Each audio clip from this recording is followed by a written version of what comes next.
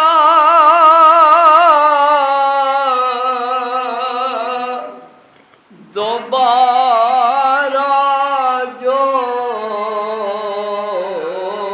شقی نے سجاد کو بلوایا دوبارہ جو شقی نے یہ سنتے ہی بیووں کے دھڑکنے لگے سینے فرمایا یہ بیمار بھتیجے سے پھوپھی بیٹا غم شبیر نہ دے گا تمہیں جینے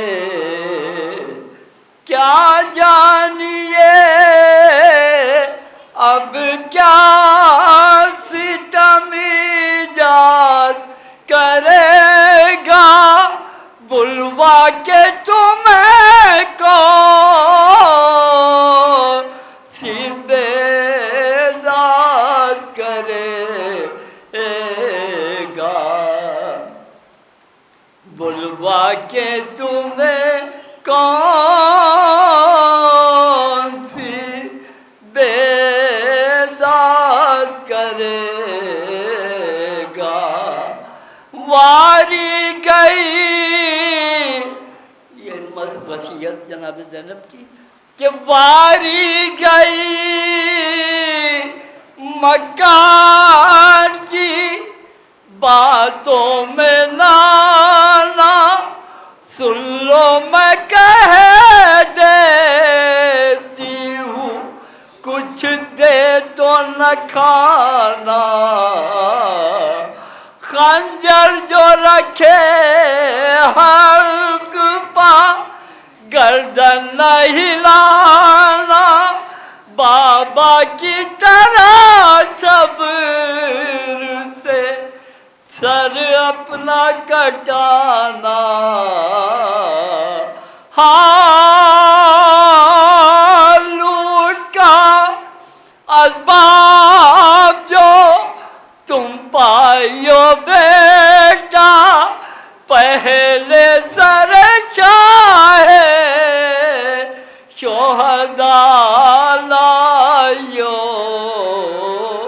بیٹا ہاں لوٹ کا اسباب جو تم پائیو بیٹا پہلے سر چاہے شہداء لائیو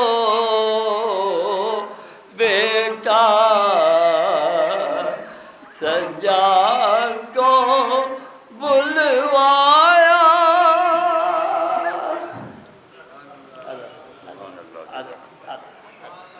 منڈی سے کدھر جانتا ہے کس طرف جانا ہے منڈی سے کدھر جانتا ہے آج ہر ایک فرشتہ میرا گھر جانتا ہے کس طرف جانا ہے منڈی سے کدھر جانتا ہے آج ہر ایک فرشتہ میرا گھر جانتا ہے جس کو معلوم نہیں کتنے نبی کتنے امام جس کو معلوم نہیں کتنے نبی کتنے امام ایسا جاہل بہادر کو مگر جانتا ہے حضرات محترم شہباز لکھوی صاحب نے مرثیہ پڑھا سور پڑھا عام صاحب ہوئے جناب اس کے بعد میرے فہرست میں دو شاعر ہیں جناب فرمان کاظمی صاحب اور محترم ڈاکٹر علی نبی یادوی صاحب میں محترم ڈاکٹر علی نبی یادوی صاحب کا اجتباع کرتا ہوں ان شعروں کے ساتھ کہ جہاں پہ زور پسپائی بہت ہے وہاں پر ایک برائی بہت ہے انہوں نے کہا طائر بیعت کہاں تک علی کے گھر کی اونچائی بہت ہے بڑے سنسار میں عباس جیسا میسر ہو تو ایک بھائی بہت ہے محترم ڈاکٹر علی نبی صاحب آدمی ایک خوبصورت آواز کے شاعر ایک منقبت خاں سماعت کیجیے محترم ڈاکٹر علی صاحب آدمی صاحب اللہم صلی اللہ علیہ وسلم فرمان صاحب دیکھیے گا حضور. سبت پیمبر کی سبت پیمبر کی طرف دیکھ رہا ہے.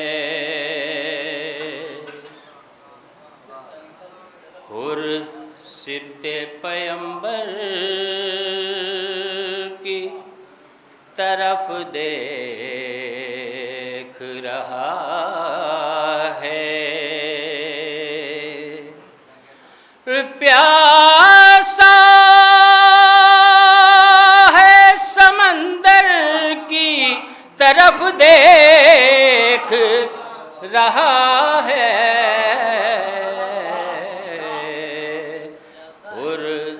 سبت پیمبر کی طرف دیکھ رہا ہے. کعبے کی طرف دیکھ رہی ہیں یہ نمازیں.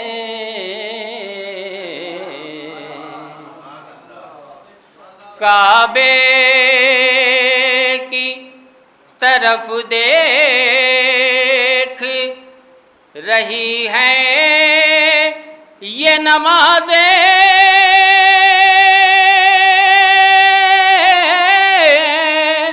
اور کعبہ در حیدر کی طرف دیکھ رہا ہے.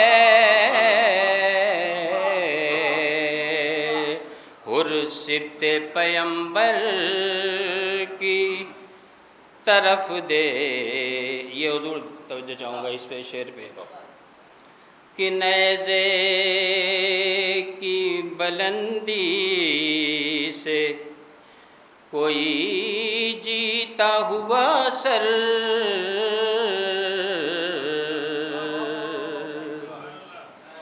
نیزے کی بلندی سے کوئی جیتا ہوا سر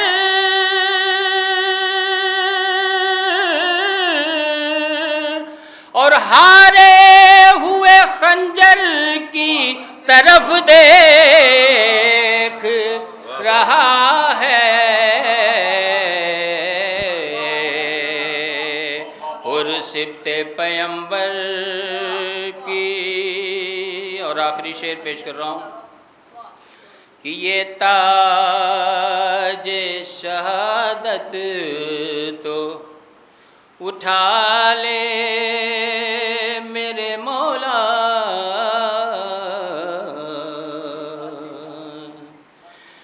یہ تاج شہادت تو اٹھا لے میرے مولا.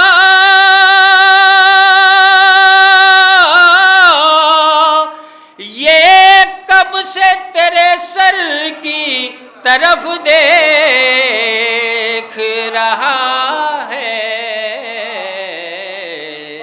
اور سبت پیمبر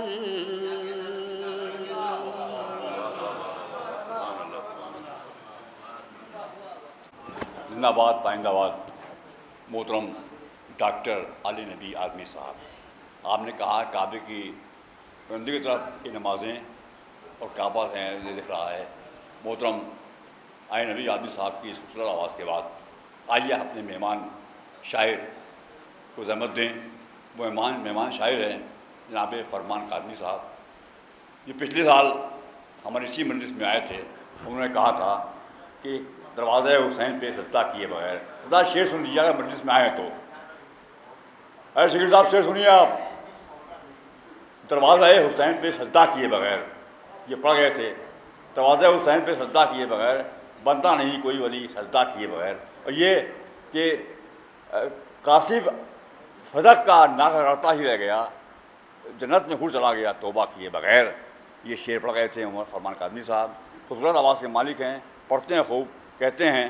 جناب فرمان کاظمی صاحب کو میں مدعو کرتا ہوں تشریف لائیں اور اپنے کلام سے نوازیں۔ اللہم صلی اللہ محمد علیہ وسلم۔ کلام کے بس چند اشعار اور آپ کی زحمتیں تمام۔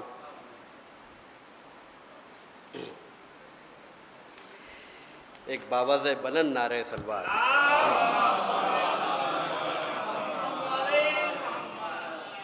حضور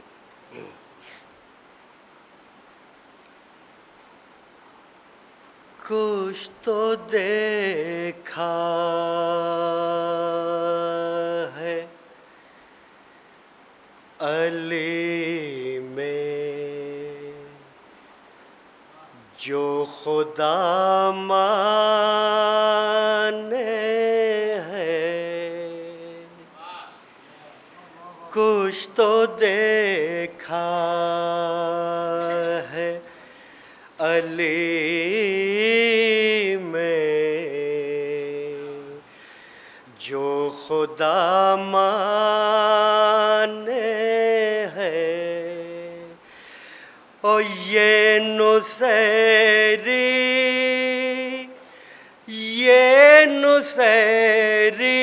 کوئی یوں ہی نہیں دیوانے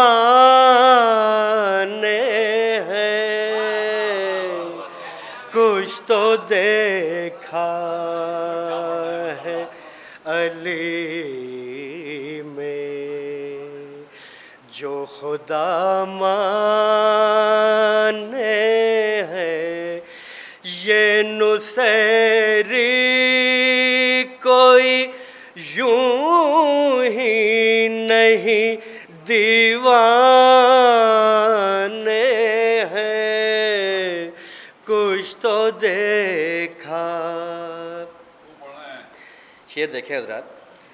اور رکھیے سینے سے لگا کر یہی کمانے ہیں، رکھیے سینے سے لگا کر یہی کمانے ہیں، اور داغ ماتم نہیں جنت کے یہ پروانے ہیں، داغ ماتم نہیں جنت کے یہ پروانے ہیں، کچھ تو دیکھا ہے۔ اور یا علی کے جو یہ نعرے ہیں لب مومن پر، یا علی کے جو یہ نعرے ہیں لب مومن پر ہے، یہ نعرے نہیں ایمان کے پیمانے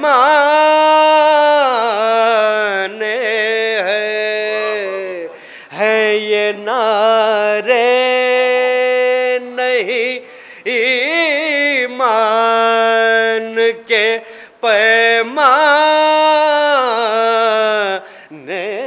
ہیں، کچھ تو دیکھا ہے علی میں جو خدا مانے ہیں۔ اور حضرات یہ شعر بطور خاص۔ اور رخ سے حیدر کے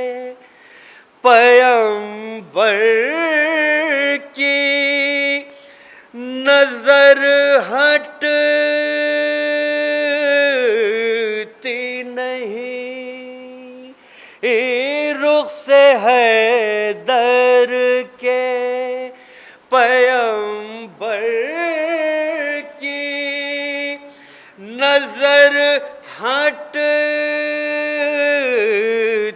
نہیں اور عرش پر دیکھ کے کیا آئے خدا جانے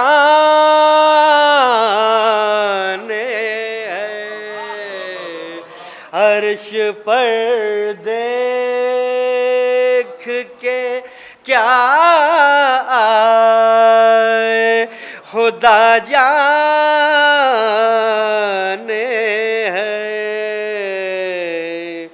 کچھ تو دیکھا.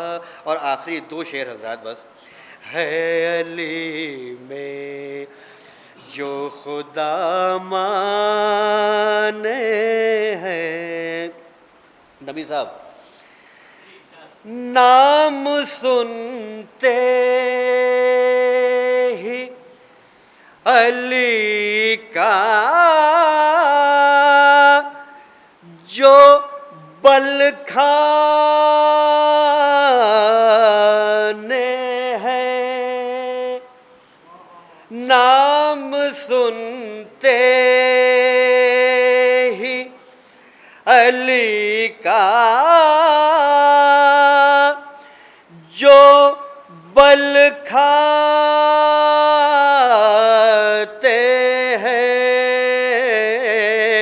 ان کو اپنا نہ سمجھیے گا یہ بیگانے ہیں ان کو اپنا نہ سمجھیے گا یہ بیگانے ہیں کچھ تو دے. آخری شعر دیکھیں حضرات. کھا ہے علی میں جو خدا مانے ہیں ہم مزادار حسینی ہے ہمیں بخشش کو ہم مزادار حسینی ہے ہمیں بخشش کو اور کافی عباس علمدار کے دو شانے ہیں کافی عباس علمدار کے دو شانے ہیں کچھ تو دیکھا ہے علی میں جو خدا مانے ہیں اور یہ نصیری کوئی یوں ہی نہیں دیوانے ہیں کچھ تو دیکھا. لگا کر یہی کام آنے ہیں. دیکھیے سینے سے لگا کر یہی کام آنے ہیں. لاگے ماتم نہیں یہ جنت کے پروانے ہیں. بہترین اشعار سے نواز رہے تھے فرمان کاظمی صاحب. بلکہ یوں کہا جائے آواز سے کھیل رہے تھے فرمان کاظمی صاحب. حضرات سنوں کی جب بلندی اور شعر کی مضبوطی ایک ساتھ ملتی ہے تو فرمان صاحب کی شخصیت ابھر کے آتی ہے. فرمان صاحب کی شاعری کے بعد خطابت کے لیے میں ہندوستان کے اس خطیب کو دعوت دیتا ہوں جو عالم دین بھی ہے خطیب بھی ہے. سید موجز عباس دہلوی صاحب بجنوری. اس کا تعلق بجنور سے ہے. یہ تعلق لکھنؤ سے ہے. یہ تعلق ہر دل سے ہے جہاں پہ حسین رہتے ہیں. بہترین خطابت کرتے ہیں. اچھی مجلس پڑھتے ہیں. میں آج اس خطیب کو جناب ہلال نقوی صاحب کے شعر کے ساتھ دعوت دیتا ہوں کہ فرش اعلیٰ سے ہم کو ہٹانا محال ہے، فرش اعلیٰ سے ہم کو ہٹانا محال ہے، ہم ہاستوں کے ذیل میں پیدا نہیں ہوئے، ایک واضح خدا نبوت کے سامنے ہم لوگ اتفاق سے شیعہ نہیں ہوئے۔ محترم معجز عباس صاحب قبلہ آج کی مجلس کے لیے اللہ صلی اللہ ہونے والے ہیں۔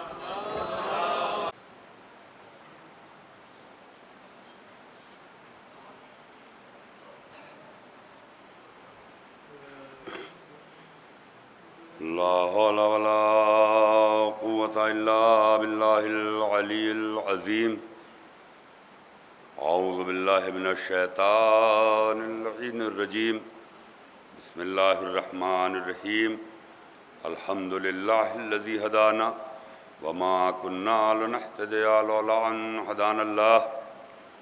لقد جاءت رسول ربنا بالحق سيدنا وشفيعنا وهادي نبينا مولانا مولا الثقلین جد الحسن والحسین ابی القاسم محمد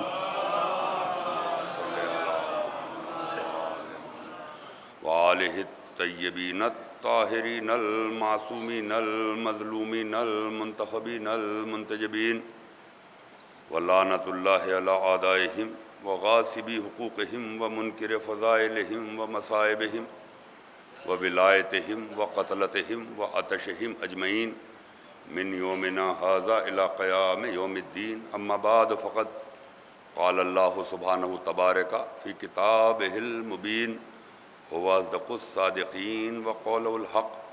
بسم اللہ الرحمن الرحیم۔ واذکرونی واذکرکم۔ صلوات بھیج محمد وآل محمد۔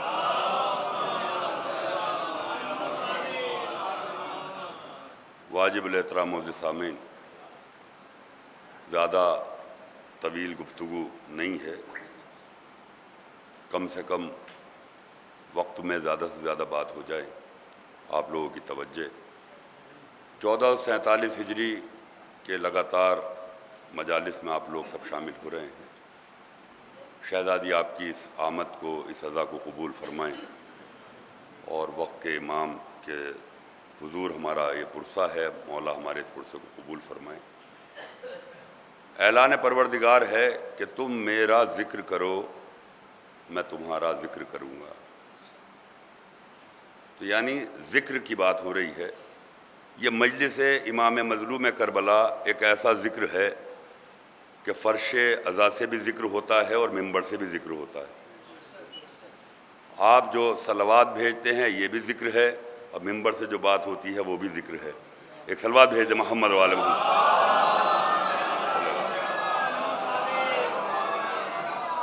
یعنی اتنی اہمیت اس ذکر کی ہے کہ اللہ کہہ رہا ہے کہ تم ذکر کرو تو میں تمہارا ذکر کروں گا۔ اب یہ ذکر کیا ہے؟ اب رسول اکرم ارشاد فرما رہے ہیں کہ علی کا ذکر میرا ذکر ہے، میرا ذکر اللہ کا ذکر ہے، اور اللہ کا ذکر عبادت ہے۔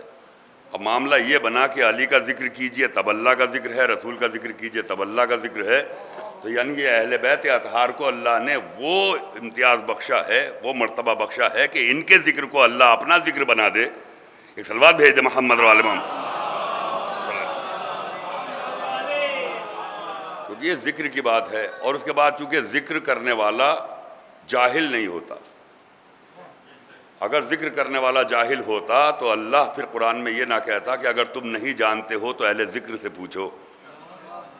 تو اس کا مطلب ذکر کرنے والی کچھ ہستیاں موجود ہیں۔ اب یہ جو اللہ نے کہا کہ تم میرا ذکر کرو میں تمہارا ذکر کروں گا، تو اگر بات ہم لوگوں کو چھوڑ دیا جائے، یہ بات اللہ اپنے حبیب سے کہہ رہا ہے، اپنے رسول سے کہہ رہا ہے کہ تم میرا ذکر کرو، یا رسول خدا کے ساتھ ان کی آل جڑی ہے، کیونکہ رسول خدا تنہا محمد کا نام نہیں ہے بلکہ آل محمد کے ساتھ محمد کا نام جڑا ہوتا ہے۔ تو یعنی یہ جو 14 کے 14 ہیں، ان سے اللہ نے کہا کہ تم میرا ذکر کرو میں تمہارا ذکر کروں گا۔ تو آپ دیکھیے، تاریخ اٹھا لیجئے، کون سا محمد ایسا ہے کہ جس نے اللہ کا ذکر کم کیا ہو؟ بلکہ اللہ کے ذکر کی انتہا یہ ہے کہ کسی نبی کو اللہ نے یہ حکم نہیں دیا کہ اپنی عبادتیں کم کر دو، اپنا ذکر کم کر دو، بلکہ اپنے حبیب سے کہا ہے کہ اے میرے حبیب تھوڑا آرام کر لیا کیجئے، زیادہ عبادتیں نہ کیجیے. سمجھ رہے ہیں؟ تو یعنی انتہا ہوگی نا عبادت کی، انتہا ہوگی نا ذکر کی. پھر مولا کائنات کا ذکر ہے. کون سی جگہ ایسی ہے کہ جہاد ہے یا گھر ہے یا محراب ہے یا منبر ہے، ہر جگہ اللہ کا ذکر کیا.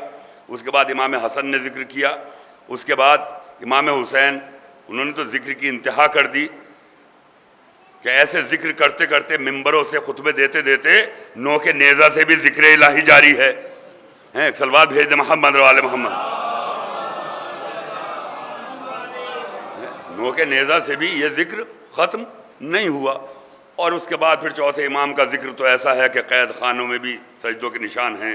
یعنی ذکر کو معراج ہو رہی ہے. اور وہ ذکر جب جناب زینب سلام اللہ سے ہوتے ہوئے ہم تک پہنچا تو آج یہ فرش بچھا ہوا ہے. آپ بھی ذکر کر رہے ہیں اور ہم بھی ذکر کر رہے ہیں، کیونکہ صدقے امام حسین علیہ السلام میں ایسی عبادت ہے کہ کسی اور عبادت میں اتنا مزہ ہی نہیں ہے جتنا اس عبادت میں مزہ آ رہا ہے. ایک صلوات اور بھیج دے محمد و آل محمد. دیکھیے عزیزان محترم، چونکہ اب اللہ نے کسی کو لائق ذکر ہی نہیں سمجھا، نہ رسول اللہ نے سمجھا. اب وہ لوگ غفلت میں ہیں کہ جو محمد اور آل محمد کے ذکر کے علاوہ کسی اور کا ذکر کرتے. اب آج بات انتہا یہاں تک آ گئی ہے کہ آج تو سوشل میڈیا کا زمانہ ہے کہ دنیا کے کسی کونے میں بھی کوئی بدبخت اگر بدکلامی کرتا ہے تو دنیا سن لیتی ہے. اب آپ دیکھیے شیطان ان کے اندر کتنا حلول کر چکا ہے کہ اب یہ کہہ رہے ہیں کہ جس طریقے سے حر یزیدی فوج میں تھے، جہنم میں کھڑے ہوئے تھے، امام حسین کا راستہ روک کے کربلا لے کے آئے تھے، اور پھر جب وہ معافی مانگنے امام کے پاس گئے تو امام حسین نے معاف کر دیا اور حر علیہ السلام ہو گئے. تو ایسے ہی ابو سفیان پہلے کافر تھا، ظلم کیے، لیکن فتح مکہ کے بعد جب رسول اللہ کی خدمت میں آیا اور جب رسول نے معاف کر دیا تو جیسے حر ہے ایسی ابو سفیان. آپ سمجھ رہے ہیں نا؟ تو یہ ساری باتیں کیا ہیں؟ جب تک ان کے جوابات نہیں دیے جاتے جب تک یہ اس طریقے کی گستاخیاں ہوتی رہتی ہیں. کہاں حر ہے اور کہاں ابو سفیان ہے. ایک صلوات بھیج دے محمد و آل محمد. ابو سفیان کو رسول اللہ نے معاف نہیں کیا. تاریخ اٹھا لیجئے پوری، کہیں یہ لفظ لکھا ہو کہ جاؤ میں نے تمہیں معاف کیا. ابو سفیان کو رسول اللہ نے کہا جا میں نے تجھے آزاد کیا.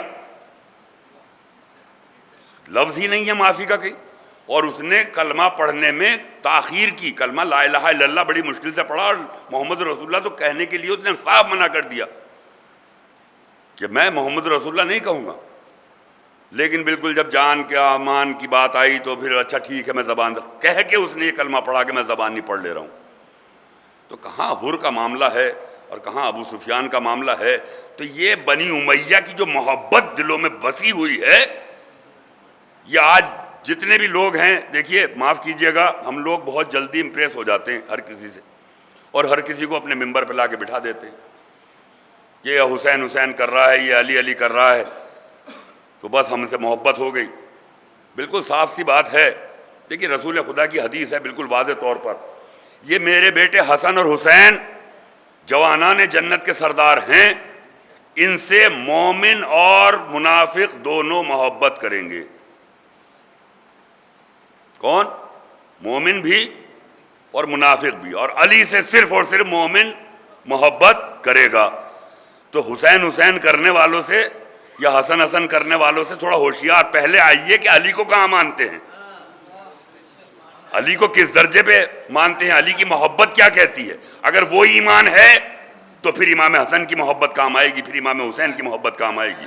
فقط حسین حسین کرنے سے کچھ نہیں ہوگا.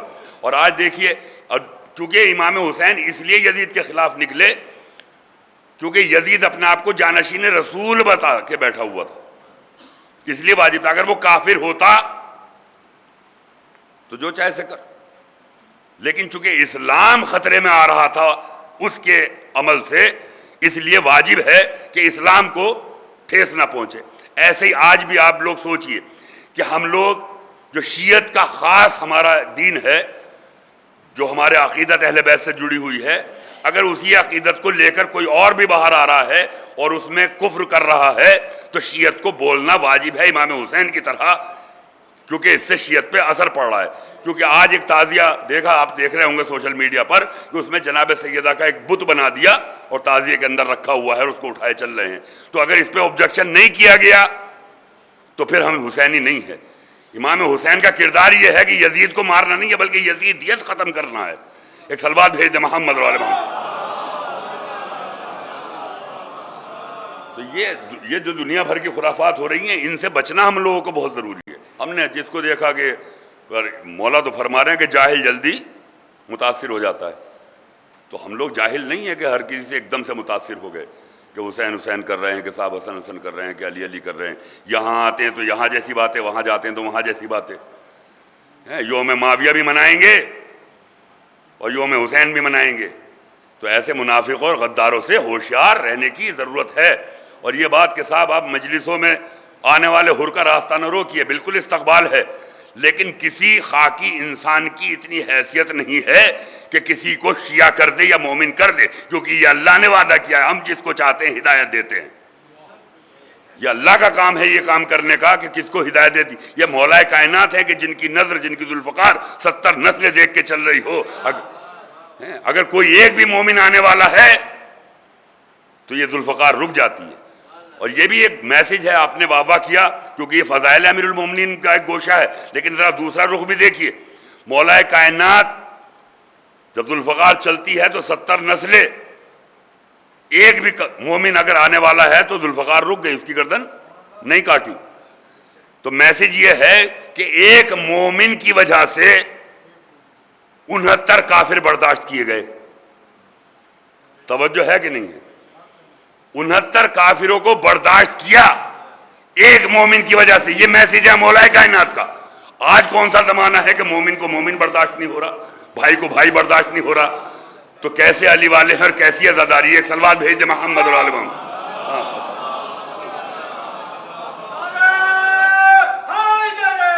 یا اللہم صلی اللہ محمد وعلی محمد. آج آپ دیکھیے، یہ میری انجمن ہے، یہ ان کی انجمن ہے، یہ ان کی انجمن ہے، یہ ہمارا عالم ہے، وہ تمہارا عالم ہے. بھائی حسینی ہیں آپ،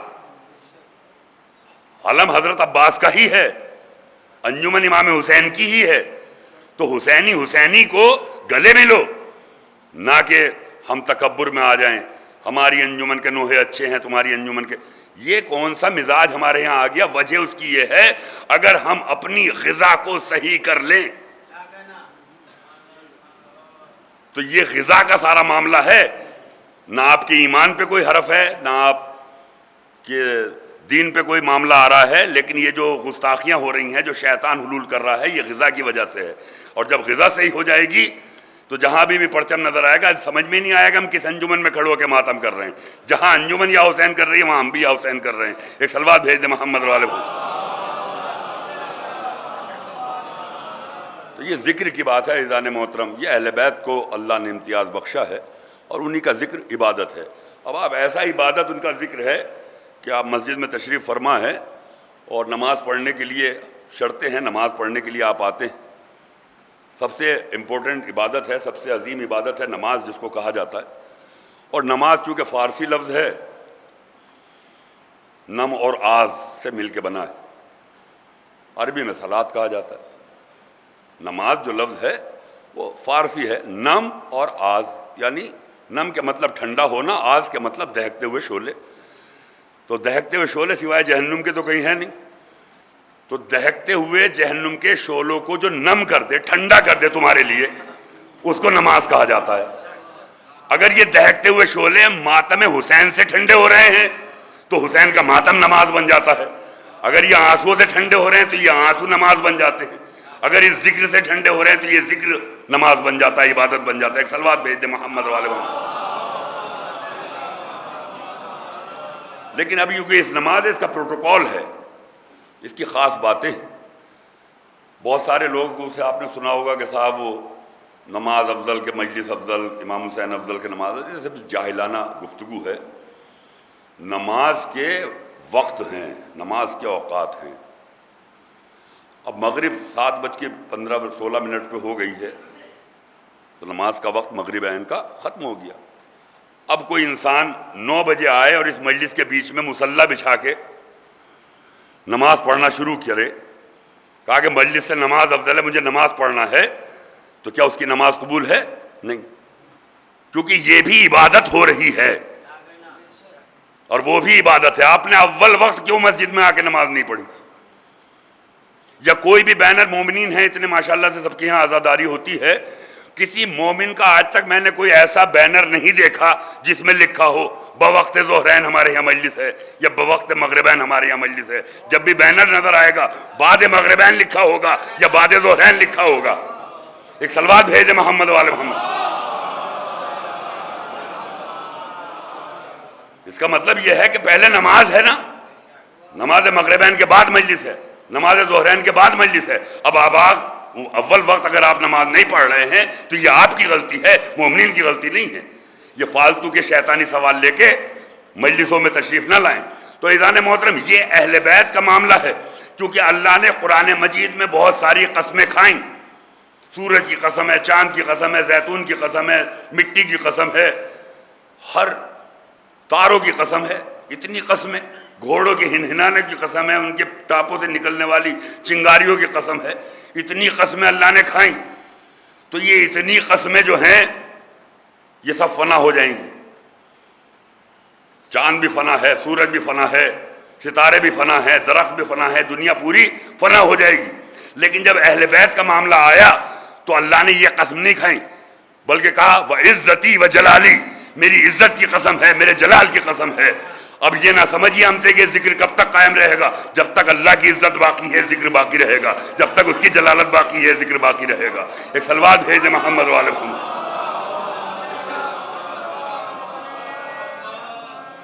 فیضان محترم، یہ ذکر کسی کا محتاج نہیں ہے، یا ہم یہ سوچ لیں کہ صاحب ہم یہ ذکر کر رہے ہیں، یا ہم یہ تکبر کریں کہ صاحب ہم 10 مجلسیں کر رہے ہیں، ہماری کوئی اوقات نہیں کہ ہم کچھ کر رہے ہیں۔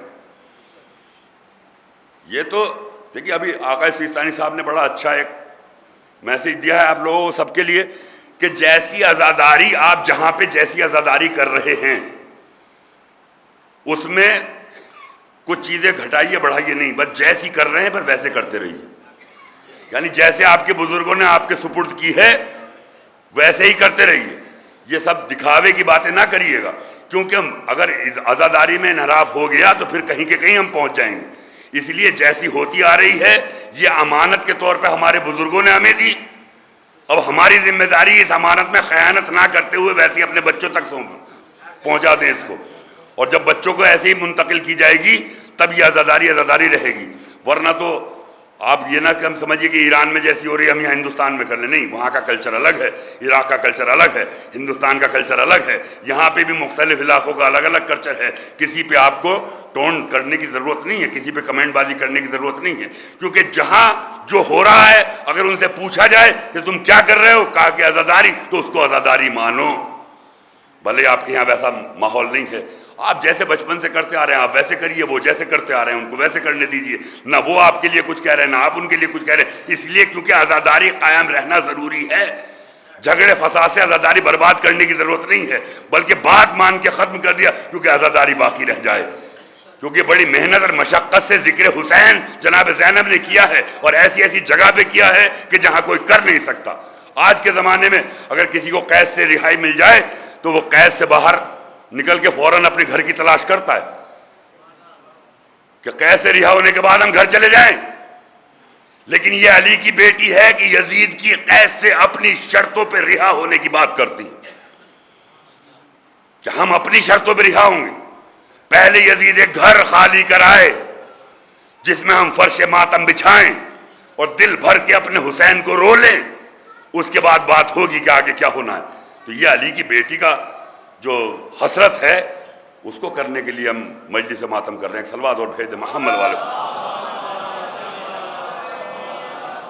فیضان محترم، ذکر ہے، اللہ کہہ رہا ہے کہ تم میرا ذکر کرو میں تمہارا ذکر کروں گا۔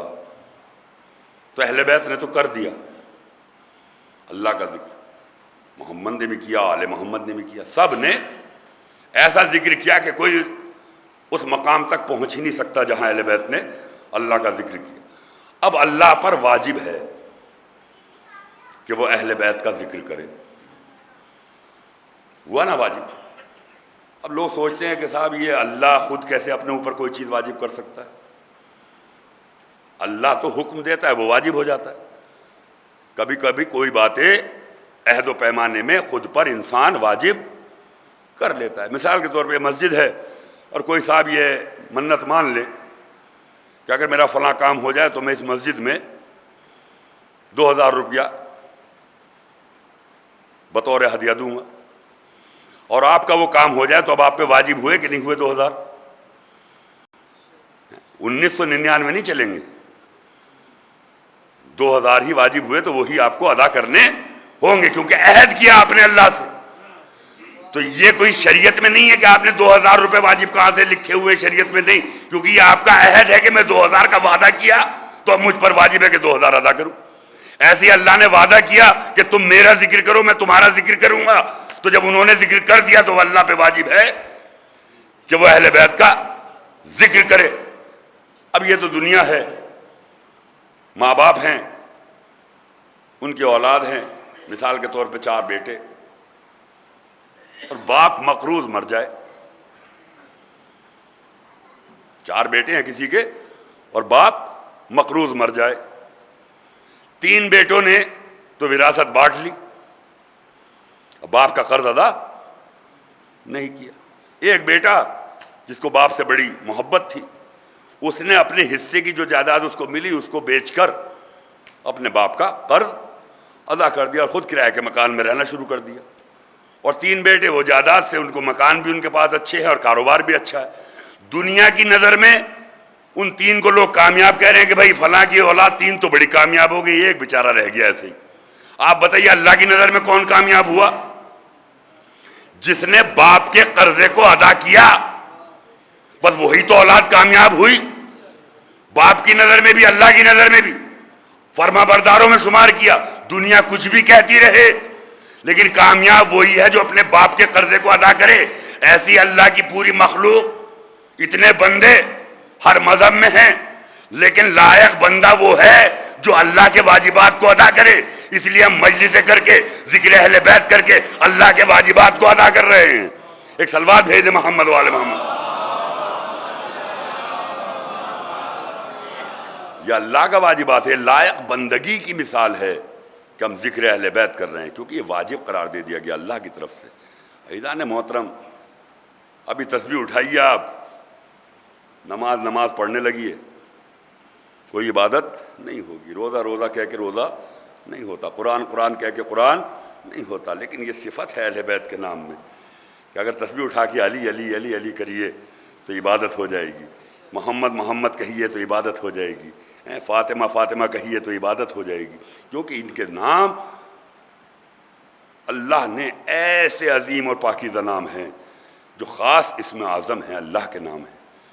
ان کا نام لینا، یہ تو میں آج سوشل میڈیا چلی آج کل تو اتنا ہونے لگا ہے کہ آپ نے کمپوز کیا ایک بینر اور وہ فیس بک واٹس ایپ پہ چلا جائے گا، لیکن یہ دیواروں پہ جو پوسٹر لگتے ہیں اس میں اہل بیت کے نام لکھے ہوئے ہوتے ہیں، بعد میں ان کی بڑی درگتی ہو جاتی ہے. تو ان احتیاط سے بھی ہمیں بچنا ہے. یہ کیلنڈر، یہ پوسٹر، یہ بینر، احترام واجب ہے. اگر احترام نہیں کر سکتے تو پھر یہ کام نہ کیا جائے، کیونکہ احترام اہل بیت ہے اور اللہ نے ان کے احترام کے لیے کوئی ذرہ برابر بھی ایسی چیز نہیں چھوڑی کہ معافی کا کہیں انکام ہو. اگر ان کے احترام میں کوئی کمی آ گئی تو پھر معافی بالکل بھی نہیں ہے. عزیزان محترم، اس لیے اہل بیت ہے. جیسے آپ نماز پڑھتے ہیں تو وضو ضروری ہے، ایسی فرش اعضاء پہ جب آپ آئیں تو باوضو اگر آ جائیں تو پھر آپ اہل بیت بھی سمجھ میں آئیں گے، اہل بیت کا ذکر بھی سمجھ میں آئے گا، اہل بیت کی باتیں بھی سمجھ میں آئیں گی. اور اگر شرکت کے لیے دیکھیے، کیونکہ مجلس میں سب لوگ آئے ہیں اور سب کے عمل ان کے نیت کے اوپر ڈیپینڈ ہے. سب آنے والے اپنی اپنی نیت لے کے مجلس میں آئے. نیت کو اللہ کے علاوہ کوئی نہیں جانتا. بظاہر مجمع ماشاءاللہ سے بیٹھا ہوا ہے، لیکن آپ یہ سوچئے کہ مجلس امام حسین کی نیت میں ہم آئے ہیں یا بانی مجلس کی شرکت کی نیت سے آئے ہیں کہ وہ ہمارے یہاں آئے تھے ہم ان کے یہاں آئے. اور کچھ لوگ ایسا بھی کرتے ہیں کہ تھوڑی دیر ان کے یہاں شرکت کر لیں، 10 منٹ یہاں سن لیں، پھر 10 منٹ وہاں بھی شرکت کر لیں، پھر 10 منٹ وہاں بھی شرکت کر لیں. تو یہ امام حسین کی مجلس کی شرکت نہیں ہے. اور یہ بالکل طریقے کو بدل دینا چاہیے انسانوں کو کہ صاحب اس محلے سے ادھر بلایا جا رہا ہے، ادھر سے ادھر بلایا جا رہا ہے. یہ مجلس سید الشہداء کا معاملہ ہے، جہاں پہ بھی مجلس ہو رہی ہے بس وہیں مجلس میں شامل ہو جاؤ. یہاں والے یہاں مجلسیں کرتے رہیں، وہاں والے وہاں مجلسیں کرتے رہیں، کیونکہ یہ مجلس امام حسین ہو جائے گی اور آپ کی شرکت خاص مجلس امام حسین کی ہو جائے گی. ورنہ یہ شرکت جو ہے یہ امام حسین کے علاوہ ایک انسان کے چہرہ دکھانے والی جو شرکت ہے، اس سے عبادت کا اثر پڑ جائے گا. اس لیے اس عبادت کو ختم کرنے کے لیے، اس عبادت کو عظیم بنانے کے لیے خاص نیت یہ ہونی چاہیے کہ مجلس سید الشہداء ہے. جناب سیدہ آپ کی شرکت کے لیے نہیں آ رہی ہیں، مجلس سید الشہداء کے نام پر فرش ادا پہ آتی ہیں. ایک صلوات بھیج دیں محمد والے.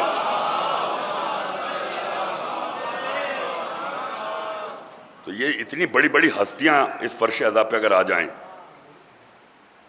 لوگ تو فخر کرتے ہیں کہ صاحب ہمارے یہاں منتری آئے تھے، ہمارے یہاں جج صاحب آئے تھے، اور بڑے بڑے پوسٹر فوٹو لگے رہتے ہیں کہ صاحب یہ آئے تھے. کبھی کوئی یہ فخر نہیں کرتا کہ ہمارے گھر میں فرش ادا بچھی اہل بیت آئے تھے؟ جب اتنی بڑی ہستیاں آ گئیں تو کیا منتری اور کیا سنتری.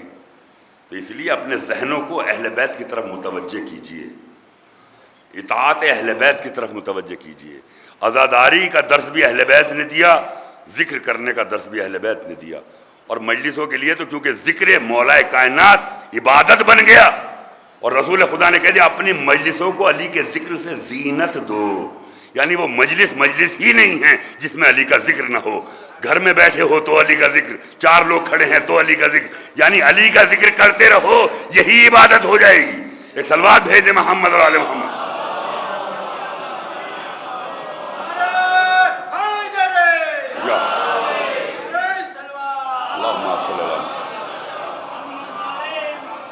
کیونکہ یہ کام خالی ہمارا نہیں ہے. آدم نے ان کا ذکر کیا، نوح نے ان کا ذکر کیا، حضرت ابراہیم نے ان کا ذکر کیا، موسیٰ نے ان کا ذکر کیا، عیسیٰ نے ان کا ذکر کیا، اور رسول خدا 23,000 حدیثیں صرف فضائل امیر المومنین پر بیان کر کے گئے. ہے کوئی دوسرا ایسا؟ لیکن عزیزو، اور یہ پھر بیان کہ اللہ کو کسی نے نہیں پہچانا سوائے میرے اور علی کے. علی کو کوئی نہیں جانتا سوائے میرے اور اللہ کے. مجھے کسی نے نہیں پہچانا سوائے علی کے اور اللہ کے. تو اب اللہ کو ہم نہیں جانتے، رسول جانے یا مولا کائنات. اور مولا کائنات کو بھی ہم نہیں جانتے کہ مولا کائنات کو اللہ جانے یا ان کا رسول نے پہچانا. رسول اللہ کو بھی کسی نے نہیں پہچانا. لیکن عزیزو یہ 3 ہستیاں ہیں، ایک اللہ جو خالق ہے، ایک بندہ جو رسول ہے، اور ایک بندہ جو ولی ہے. اب ان تینوں کا معاملہ بھی سمجھ لیجئے. اللہ کو پہچاننے والی دونوں ذات چھوٹی، رسول کو پہچاننے والی ایک ذات رسول سے بڑی، ایک ذات رسول سے چھوٹی. علی کو پہچاننے کے لیے دونوں ذات علی سے بڑی. تو علی کے چھوٹوں کے سمجھ میں نہیں آئے گا.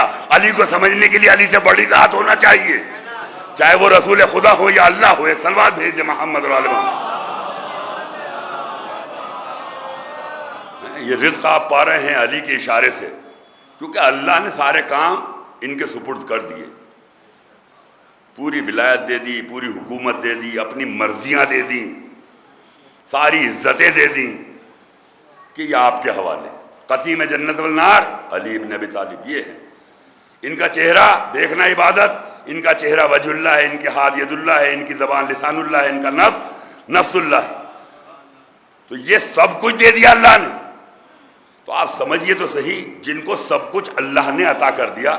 اب اگر ہم اللہ کو سے یہ دعا کرتے ہیں پروردگار ہمیں راضی کر لے، ہم سے راضی ہو جا، ہم سے راضی ہو جا، ہم سے راضی ہو جا، تو اللہ کہے گا کہ تم کو سمجھ میں بات نہیں آئی.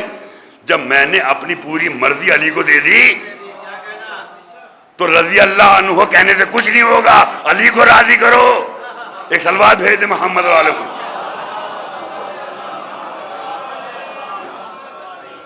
رضی اللہ عنہ کہنے سے کچھ نہیں ہوگا. اب تو سامنے نکل آئے کہ صاحب وہ یزید بھی رضی اللہ عنہ اور فلاں بھی رضی اللہ عنہ.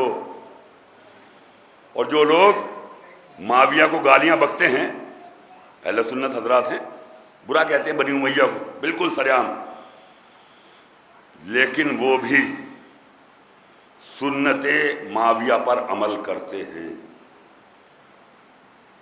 کیونکہ ان کو پتہ ہی نہیں بیچاروں کو، جاہل ہیں۔ یہ بسم اللہ بآواز بلند نماز میں نہ پڑھنے کا حکم معاویہ کا ہے۔ اتنا بغض تھا حضرت علی علیہ السلام سے کہ بائے بسم اللہ کی وجہ سے بسم اللہ کو بآواز بلند پڑھنے سے منع کیا۔ تو آج چاہے جتنے فرقے ہوں، چاہے اس کو گالیاں دے رہے ہوں، چاہے اس سے محبت کر رہے ہوں، سب اس سنت پر عمل کرتے ہیں۔ ان کی نمازوں میں بسم اللہ بآواز بلند نہیں پڑھی جاتی۔ جب تک بسم اللہ بآواز بلند نہیں پڑھو گے، ہمارے ہاں تو وہ نمازیں جو ظہرین کی نمازیں جو خاموشی سے پڑھی جاتی ہیں، وہاں بھی حکم ہے کہ بسم اللہ خاموشی سے نہیں پڑھی جائے گی۔ اللہ یہ کہہ رہا ہے کہ نماز میری، عبادت میری، علی کا ذکر بآواز بلند ہی ہوگا۔ ایک صلوات بھیج دے محمد والوں کو۔ یہ بائے بسم اللہ، اور یہ بائے بسم اللہ سے کی جو بے ہے، جس نقطے میں مولا کائنات نے کہا نا تحت النقطہ با، جو بے ہے نا بائے بسم اللہ کی، اس بے سے بشر، اسی بے سے بشر بنا۔ اب بشر یہ ضد کرنے لگا کہ ہمیں بے سے محبت نہیں ہے، بے ہم سے نہ جوڑی جائے، تو بشر میں سے اگر بے نکال دیا جائے تو صرف شر بچے گا، بشر نہیں بچے گا۔ تو کربلا میں 72 بشر تھے، لاکھوں شر۔ آج بھی آپ دیکھ لیے ایران میں بشر نظر آئے، امریکہ اور اسرائیل میں شر ہی شر۔ ایک صلوات بھیج دے محمد والے۔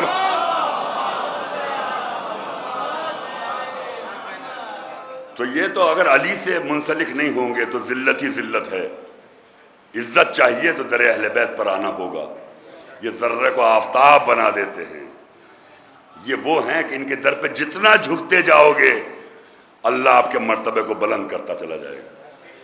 ورنہ تو اتنے نماز پڑھنے والے ہیں، سب لوگ نماز پڑھ رہے ہیں، کوئی فرقہ ایسا نہیں جو نماز کا منکر ہو، کوئی فرقہ ایسا نہیں جو روزے کا منکر ہو یا جو حج کا منکر ہو، نماز سب پڑھ رہے ہیں نا۔ تو پھر اگر نماز ہی جنت میں لے جا رہی ہے تو سب پڑھ رہے ہیں، پھر یہ کیوں ہے کہ 73 میں سے ایک جنتی ہوگا؟ اس کا مطلب معیار جنت جو ہے وہ نماز نہیں ہے، کچھ اور ہے، کچھ اور ہے نا۔ اسی لیے جب جنت والے جہنم والوں سے یہ سوال کریں گے کہ آپ لوگ جنت میں کیوں نہیں ہیں، جہنم میں کیوں ہیں، بھئی جنت و جہنم تقسیم ہو جائے گا، تو جنت والے جہنم والوں سے پوچھیں گے۔ کس کو پوچھیں گے؟ وہ چہرے پہچانیں گے، ارے فلاں یہ تو بڑا متقی نظر آتا ہے جہنم میں، اس کے تو ماتھے پہ سجدہ کا اتنا بڑا نشان جہنم میں، تو بھی ہلچل تو مچے گی نا، بھئی تم کیوں جہنم میں؟ تو جہنم والے جواب دیں گے کاش کہ ہم مصلی ہوتے تو جہنم میں نہ ہوتے۔ مصلی، اب ترجمہ تو لکھ دیا قرآن میں، مصلی کے معنی نمازی۔ تو یہ جتنے جہنم سے آواز دے رہے ہیں منافق، یہ سب کہہ رہے ہیں یہ سب نمازیں پڑھتے تھے، ماتھے پہ سجدگاہوں کے نشان ان کے پڑے ہوئے تھے، بڑے کالے کالے گٹے چہروں پہ تھے، اور یہ کہہ رہے ہیں کاش کہ ہم مصلی ہوتے۔ تو اس کا مطلب مصلی کا مطلب نماز ہی نہیں ہے۔ اب اس در پہ ہم پہنچے جو عالم کتاب ہیں، ہمارے اور آپ کے چھٹے امام جعفر صادق علیہ السلام،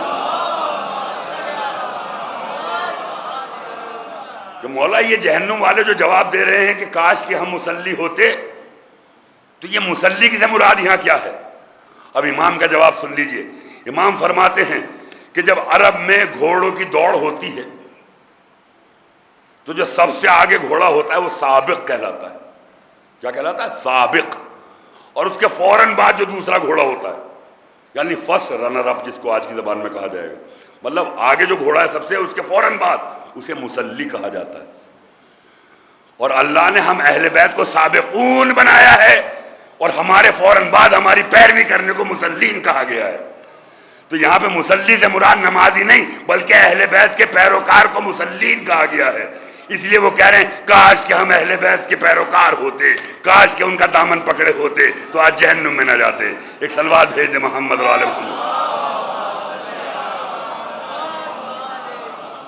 پھر کچھ سوال کیا کچھ لوگوں نے، یہ تو ہوتا رہے گا نا کہ تم کیوں؟ کہا کاش کہ ہم مٹی کے ہوتے، یا لیتنی کنتا تراب، کاش کہ ہم مٹی کے ہوتے۔ بھائی زندگی بھر تو کہتے رہے کہ مٹی کے بنے ہیں، مٹی میں مل جائیں گے، یہ جہنم میں جانے کے بعد مٹی کیوں یاد ہے؟ اس کا مطلب یہاں پہ مٹی سے مراد وہ مٹی نہیں ہے، بلکہ تراب ہی سے مراد ابو تراب سے محبت ہے۔ تو یعنی دار و مدار جنت و جہنم کا علی ابن ابی طالب کی ذات ہے، ان سے محبت تو جنت۔ ایک صلوات بھیج دے محمد والے۔ اور ایک شخص نے تو بالکل بحث کی امام سے آ کے باقاعدہ، کہا کہ کیا سارے شیعہ مولا جنت میں جائیں گے؟ بولے کہ ہاں۔ بولے کہ وہ ایک شخص ہے جو کسی دین کے کام میں نظر نہیں آتا، آوارہ گھومتا ہے، اور وہ اپنا آپ کو آپ کا شیعہ کہتا ہے، وہ بھی جنت میں جائے گا؟ بولے کہ ہاں۔ بولے کہ اس کا کون سا عمل اللہ کو پسند ہے؟ تو امام نے کہا کہ جب وہ ایک راستے سے گزرتا ہے وہاں ہمارے دشمن بیٹھے ہوئے ہوتے ہیں، اور دشمن اسے ہمارا شیعہ سمجھتے ہیں، تو وہ دشمن ہماری برائی کرتے ہوئے ہوتے ہیں، جب یہ جاتا تو وہ چپ ہو جاتے ہیں۔ سمجھ رہے ہیں؟ جب یہ جاتا ہے تو وہ چپ ہو جاتے ہیں، اور جب یہ نکل جاتا تو اس کی غیبت شروع کر دیتے ہیں، اور جب اس کی غیبت، ان کی عبادتیں اس کے کھاتے میں، اس کے گناہ ان کے کھاتے میں۔ ایک صلوات بھیج دے محمد والے ہوں۔ اس کا مطلب یہ ہے کہ کسی کو حقیر سمجھنے کی ضرورت ہے۔ اس کے بعد کہا کہ اور اگر گنہگار ہو جائے شیعہ تو بولے اللہ نے کفارے کے طور پہ اس کو بیماری دے دیتا ہے کہ بیمار ہو جائیں تو کفارہ، کیونکہ ولایت علی اگر اس کے دل میں ہے تو 3 دن کا بخار اس کے سارے گناہوں کا کفارہ ہو جاتا ہے۔ 1 دن کا بخار 10 سال کی عبادت کے برابر، اس کے سانس کی تکلیف، اس کی کراہٹ تسبیح الہی کہلاتی ہے۔ اور 2 دن کا بخار 20 سال کی عبادت، اور 3 دن آ جائے مسلسل تو زندگی بھر کے گناہ پسینے کے ساتھ ختم ہو جاتے ہیں۔ کہ اچھا، بولے اگر کسی کو بخار ہی نہ آئے، اب وہ تو ضد پہ ہے نا، اگر کوئی بیمار ہی نہ پڑے تو بولے کہ شوہر بیوی ہیں، ان میں سے کسی کا مزاج تلخ ہوگا، اس کے تانے سن سن کے وہ جو برداشت کرتا ہے وہی کفارہ ہو جائے گا۔ یا تو بیوی کے تانے سن کے شوہر برداشت کر لے، یا شوہر کے تانے سن کے بیوی برداشت کر لے۔ بولے اگر میاں بیوی بھی اچھے ہوں تو بولے پڑوسی خراب مل جائے گا، اس کی روز روز کی اذیتوں سے اس کے دل کو جو چوٹ پہنچتی ہے بس وہی کفارہ ہے۔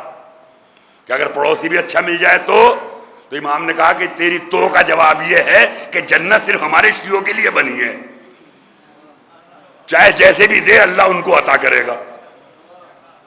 اور یہ الگ بات ہے کہ دیر سے ملے جائے جلدی مل جائے، لیکن جنت شیعوں کے لیے ہی بنی ہے۔ اور ہم دیکھیں اتنے عزادار ہیں، کوئی بھی اس بارے میں سوچتا ہی نہیں کہ ہم یہ ماتم سے جنت میں جانے کے لیے کر رہے ہیں، یا مجلسوں میں ہم جنت میں جانے کے لیے کر رہے ہیں۔ کوئی عزادار بالکل، چونکہ اپنے دلوں کے حال سب جانتے ہیں، لیکن مجھے نہیں لگتا کہ کوئی عزادار کو یہ خیال بھی آتا ہو کہ جنت میں جانے کے لیے ماتم کیا جاتا ہے، جنت میں جانے کے لیے رویا جاتا ہے۔ کتنی ہی ممبروں سے بیان ہو جائے کہ ایک آنسو کے بدلے میں جنت ہے، یا عزائے امام حسین شہزادی نے وعدہ کیا میں جنت میں لے کے جاؤں گی، خوش ہو جاتے ہیں، لیکن کبھی یہ خیال کر کے مجلس میں نہیں آتے کہ جنت کے لالچ میں مجلس میں آ رہے ہیں، کیونکہ امام لائق عزاداری ہیں، امام مظلوم کا ذکر ہونا چاہیے، اس لیے ہم اپنے آرام چھوڑ کر فرش مجلس میں چلے جاتے ہیں۔ ایک صلوات بھیج دیں محمد والے محترم، کیونکہ یہ عزا ایسی عزا نہیں ہے، یہ ذکر ایسا ذکر نہیں ہے، ایک دوسرے کا خیال رکھنا بہت ضروری ہے، احساسات کو پامال نہ کیا جائے۔ جو بانی مجلس ہے اس کی بڑی ذمہ داریاں ہیں، جو عزائے امام مظلوم میں جس کو جو کام سونپا جائے اس پہ اسے شکر کی نماز پڑھنا چاہیے، کیونکہ یہ کام کسی بندے نے نہیں سونپا بلکہ رسول کی بیٹی نے سونپا ہے۔ کسی کو اس لائق ہی نہیں سمجھا کہ وہ کوئی کام کر لے اذا کا. کوئی فرش بچھانے کا کام ہے، یہ شہزادی کی نے ڈیوٹی لگائی. ہم ممبر پہ بیٹھے ہیں، یہ ہماری اوقات نہیں ہے، یہ شہزادی نے ڈیوٹی لگائی. آپ مجلس میں بیٹھے ہیں، یہ شہزادی کی ڈیوٹی لگی ہوئی ہے. آپ پنکھے لگا رہے ہیں، فرش بچھا رہے ہیں، لائٹ لگا رہے ہیں، کھانے کا انتظام کر رہے ہیں، کچھ بھی کر رہے ہیں اذا سے متعلق، یہ آپ نہیں کر رہے ہیں. آپ کو جناب سیدہ نے اس لائق سمجھا کہ آپ اذا امام مظلوم میں کچھ کام آ رہے ہیں، اس لیے اس کا شکرانے کی نماز ادا کریں، کیونکہ یہ فخر کی بات ہے کہ ہم کو کام ملا. اور جب قیامت کا دن پتہ چلے گا تو لوگ کہیں گے کاش کہ میں زندگی بھر یہی کام کرتا رہتا، کاش کہ میں در سیدہ پہ جھاڑو ہی دیتا رہتا، کاش کہ میں فرش بچھاتا رہتا، کاش کہ میں ان کے ذکر سے غافل نہ ہوتا. تو اس کاش کو ختم کر دیجئے اور مجلسوں کو غنیمت سمجھیے کہ ہماری عزاداری کتنی ایسی عظیم عزاداری ہے کہ جس کو اللہ بھی پسند کرتا ہے، جس کو محمد اور آل محمد بھی پسند کرتے ہیں، جو باعث شرف ہے. کیونکہ خون جو ہے وہ رنگ لاتا ہے، اور خون میں ذرا سی بھی گڑبڑ ہو تو وہ اثر بھی دکھاتا ہے. اسی لیے یہ جو آنسو آپ گرتے ہیں، آج تو ٹیکنالوجی کا زمانہ ہے کہ کچھ ریسرچ کی گئی تھی. 2005 میں ایک میگزین نکلتی مایا میگزین، اس میں ایک ڈیٹیل لکھی ہوئی ہے پوری کہ سائنس نے ریسرچ کی، خوشی میں نکلنے والے آنسو چیک کیے گئے، کسی کے گھر میں کوئی موت ہو جائے یا کوئی صدمہ آ جائے اس میں نکلنے والے آنسو چیک کیے گئے، اور عزائے امام حسین میں رونے والوں کے آنسو چیک کیے گئے. تو ریسرچ نے یہ بتایا کہ لاکھوں لوگوں میں کوئی ایک ایسا ہوتا ہے جس کا خون اتنا بڑھیا ہوتا ہے، اتنا اعلیٰ درجے کا ہوتا ہے، جس سے وہ آنسو نکلتے جو امام حسین کے غم میں نکلتے. آپ سوچیے، یہ تو ہم نہیں کہہ رہے نا، یہ تو آج سائنس کہہ رہی ہے. یعنی ان آنسوؤں کی قدر، 4 بوند خون کی جلنے کے بعد ایک آنسو آپ کی پلک تک آتا ہے، اور اس پلک تک آنا یہ بتا رہا ہے کہ یہ آنسو نہیں بہا آپ کے رخسار پر، پروانہ جنت پہ دستخط ہو رہے ہیں. تو اذان مولا، اس کا مطلب یہ نہیں کہ آپ اپنے عمل سے کوتا ہو جائیں. اب یہ حدیث یہاں تک ہے، لیکن اس کے بعد لیکن ہے. یہ آنسو نکلے مقصد امام حسین سمجھتے ہوئے. تو مقصد امام حسین بڑا عظیم ہے اذان محترم. لوگ بظاہر، ہم لوگ جو مجلس پڑھتے ہیں وہ بظاہر آپ سنتے ہیں، کبھی اس کے پس منظر کے بارے میں جاننے کی کوشش کریے. اور لوگوں نے ایسے ایسے سوال ہمارے امام سے کر دی ہیں اذان محترم، کیونکہ مجلس ہے چوتھے امام علیہ السلام. ایک صلوات بھیج دے محمد والے محمد.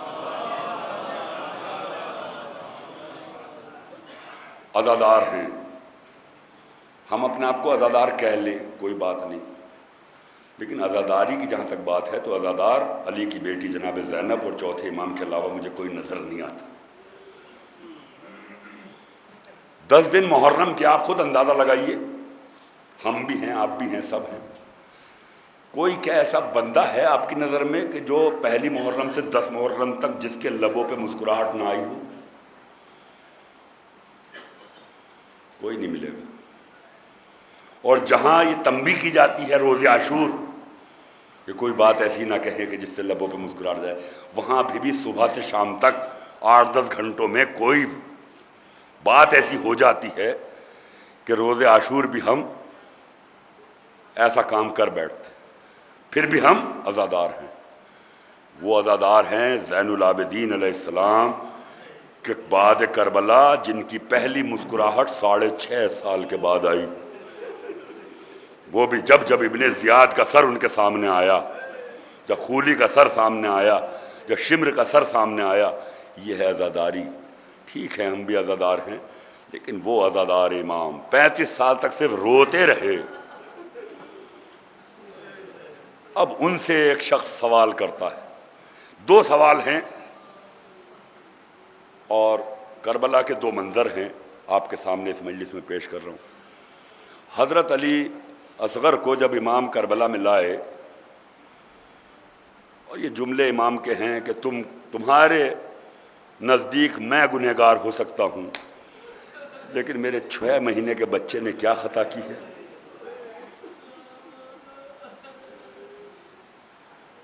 فوج یزید رونے تو لگی، لیکن کسی نے حضرت علی اصغر کے لیے پانی کا اہتمام نہیں کیا۔ پھر امام نے حجت تمام کی کہ میں اس کو زمین کربلا پہ لٹا دیتا ہوں، تم سمجھتے ہو کہ میں اپنے لال کے بہانے پانی پی لوں گا، تو میں زمین کربلا پہ لٹا دیتا ہوں۔ عزیزو، یہ تو آپ لوگوں کو معلوم ہے تاریخ میں کہ زمین کربلا کتنی گرم تھی کہ دانہ ڈالو تو بھن جائے۔ وہاں 6 مہینے کا نازنین گلاب کا پھول جیسا بچہ امام نے لٹا دیا، کہا بیٹا حجت تمام کر دو۔ حضرت علی اصغر نے سوکھی ہوئی زبان نکالی اور اپنے سوکھے ہوئے لبوں پہ پھیری۔ امام تیزی سے گئے اور اپنے بچے کو اٹھا لیا۔ اب چوتھے امام سے یہ سوال کیا، کیا امام حسین اپنے بچے کا زمین کربلا پہ تڑپنا برداشت نہیں کر پائے؟ اولاد کی محبت میں امام تیزی سے اپنے بچے کو آغوش میں اٹھا لیے۔ تو چوتھے امام نے آنکھوں میں آنسو لے کے جواب دیا کہ میرا بھائی علی اصغر مثل اسماعیل تھا، یعنی باپ کی محبت اٹھانے کا سبب نہیں تھی، بلکہ امام یہ جانتے تھے کہ اگر علی اصغر نے ایڑیاں رگڑ دی تو کہیں ایسا نہ ہو کہ پانی کا چشمہ جاری ہو جائے، اور جو امتحان ہم دینے کے لیے آئے ہیں اس امتحان پر اثر پڑ جائے۔ اس لیے امام حسین تیزی سے گئے اور اپنے لال کو اپنے آغوش میں لے لیا۔ دوسرا مقام اب سوال کرتا ہے، کہا کہ مولا کربلا میں امام حسین نے بہت صبر کیا؟ تو امام نے روتے ہوئے کہا ہاں میرے بابا نے بہت صبر کیا۔ کہا لیکن ایک جگہ ایسا لگا کہ صبر ٹوٹ گیا۔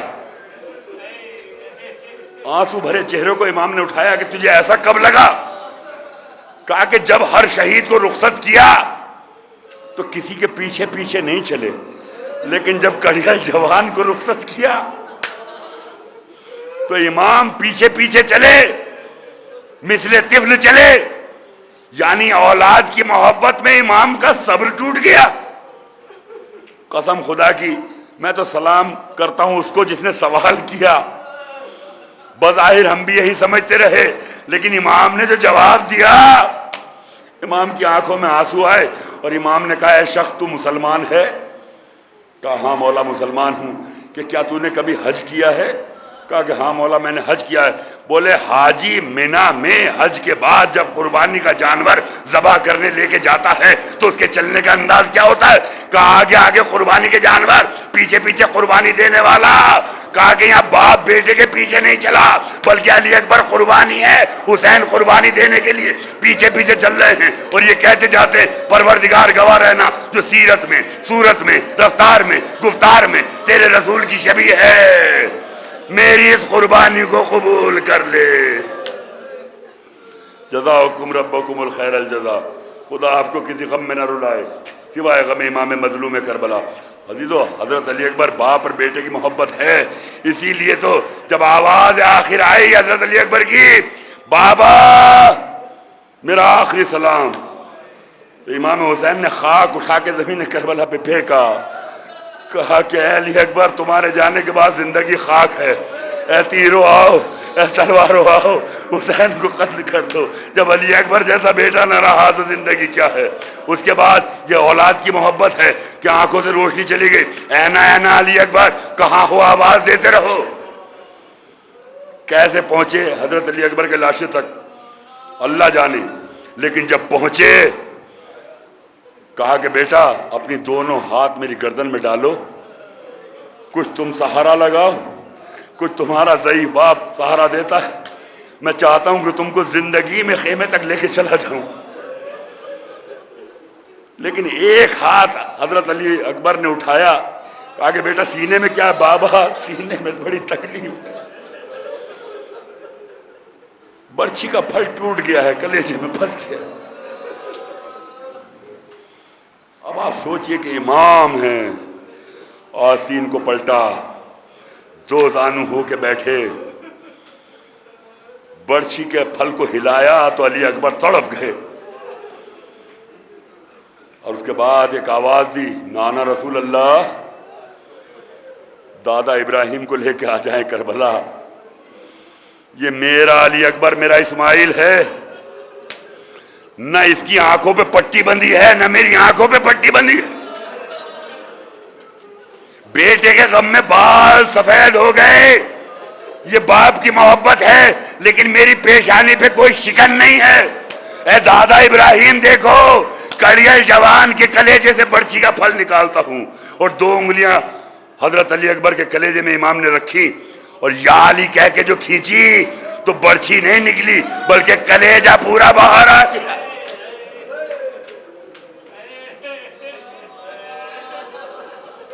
کلیجہ باہر آ گیا. ارے کیسے نہ روئے عزیزان محترم. امام نے لاش کو اٹھایا. ضعیف باپ ہے، کبھی اٹھاتے ہیں، کبھی رکھتے ہیں، کبھی اٹھاتے ہیں، کبھی رکھتے ہیں. کہا بچوں آؤ. خیمے میں کچھ چھوٹے چھوٹے بچے تھے. کہا بچوں آؤ، حسین کی مدد کرو. کیسے امام خیمے تک لائے ہوں گے؟ صاحب تمام بیبیاں علی اکبر کا ماتم کر رہی ہیں. جناب زینب نے کہا فضا دیکھو ام لیلہ نہیں آئی، ذرا ام لیلہ کو تو بلاؤ. فضا کہتی ہے کہ جب میں خیمے کے اندر گئی تو ام لیلہ خیمے کے اندر ادھر سے ادھر گھوم رہی ہیں. کہا ام لیلہ کیا ہوا؟ کہا کہ فضا مجھے راستہ دکھاؤ، جب سے علی اکبر کی خبر سنی ہے مجھے کوئی دکھائی نہیں دیتا. مائی اے میرے لال علی اکبر، ارے ارمان تھا تمہاری شادی ہو، ارے ارمان تھا تمہاری دلہن آئے. ہائے 18 برس کی کمائی، پروردگار ہماری قربانی کو قبول کر لے. انا للہ و انا الیہ راجعون. اذن بقضائہ و تسلیما الہی بحق زہرا و بہا و بالہا و بنوہا. پروردگار ہماری اس مختصر عبادت کو قبول فرما. پالنے والے جو بھی حضرات اس مجلس میں موجود ہیں ان کے جائز مقاصد کو پورا فرما. پالنے والے بانی مجلس کی تمام حاجات کو پورا فرما. کوئی غم نہ دینا پروردگار سوائے غم امام مظلوم کربلا. پالنے والے حق کے پرچم کو بلند کر دے، ظلم کو نیست و نابود کر دے. پروردگار جو مقروض ہیں ان کے قرضے کو ادا کر دے. جو بے روزگار ہیں ان کو روزگار کامل عنایت فرما. جو برسر روزگار ہیں ان کو روزگار میں ترقی عنایت فرما. پالنے والے جو بیمار ہیں بحق کے بیمار کربلا شفایاب فرما. جو حج و زیارات کے مشتاق ان کو زیارات سے مشرف فرما. پالنے والے سب دعاؤں میں دعا ہمارے امام کے ظہور میں تاجیل عطا فرما، اور ہم کو ان کے انصار میں شمار فرما. ربنا تقبل منا انک انت السمیع. ماتم امام مظلوم.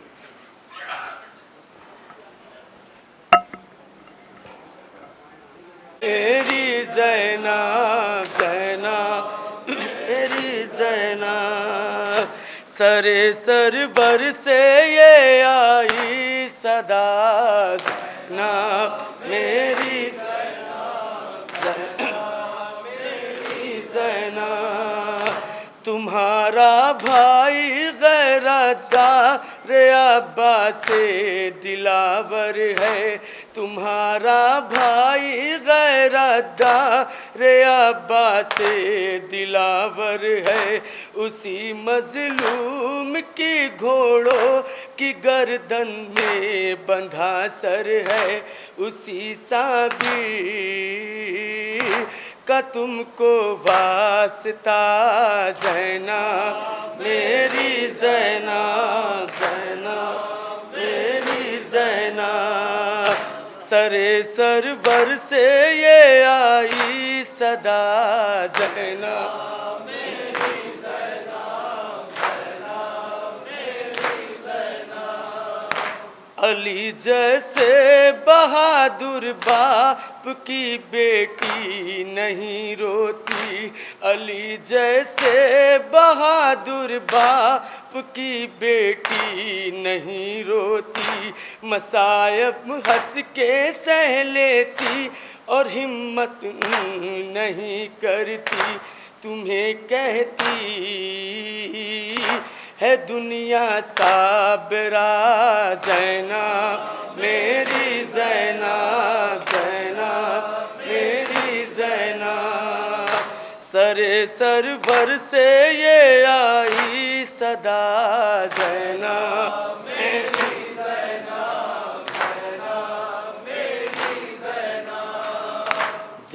جنازہ جس کا تاریکی میں بابا نے اٹھایا تھا، اسی صابر نے تم کو صبر کرنا بھی سکھایا تھا، نہ کرنا غم